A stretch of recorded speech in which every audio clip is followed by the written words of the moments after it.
আসসালামু আলাইকুম। আজকে আলোচনা করতেছি একজন তরুণ প্লেয়ার নিয়ে, হলো আকবর আলী, যিনি 2020 সালে বাংলাদেশ ক্রিকেটের আন্ডার-19 বিশ্বকাপ জয়ের অধিনায়ক। উনি এমন একজন ক্রিকেটার, ওনার বিষয়ে বলতে গেলে আসলে বলার মতো তেমন কিছু নাই।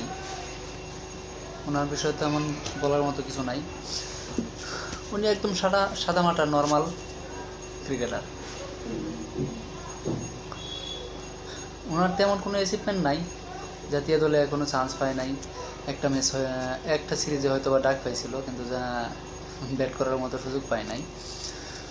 দেখেন, উনি যখন আন্ডার-19 দলটা নিয়ে 2020 সালে আন্ডার-19 দলটা নিয়ে বিশ্বকাপে যায়, তখন ওনার দলের সেরা পারফর্মার বলতে ছিল মৃত্যুঞ্জয় চৌধুরী।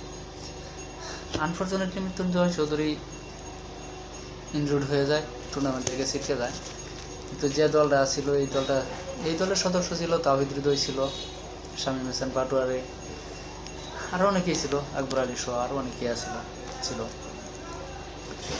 যাই হোক, ওরাও অনেকেই এখন জাতীয় দলে আছে, আকবর আলী জাতীয় দলের বাইরে।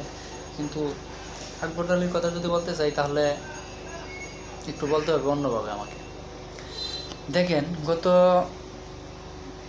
এনসিএল টুর্নামেন্টে যখন আকবর আলী অধিনায়কত্ব করে রংপুর বিভাগের হয়ে, তখন দলটাতে মোটামুটি ভালো অভিজ্ঞতা সম্পন্ন লোক ছিল, স্পেশালি অ্যানিমল ছিল, সবাই ছিল। কিন্তু তারপরে সত্ত্বেও রংপুরকে আকবর আলী নেতৃত্ব দিছে এবং চ্যাম্পিয়ন হয়েছে। আমরা যদি তার এই বছর নয়, গত বছরের টুর্নামেন্টের হিসাব করি, তাহলে গত এনসিএল টুর্নামেন্টের হিসাব করি, তাহলে উনি মোট ম্যাচ খেলছে 9টা।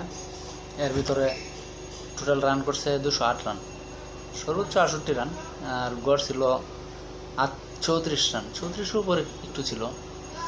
আর স্ট্রাইক রেট সম্ভবত 149 উপরে মতো, প্রায় 150 কাছাকাছি স্ট্রাইক রেট।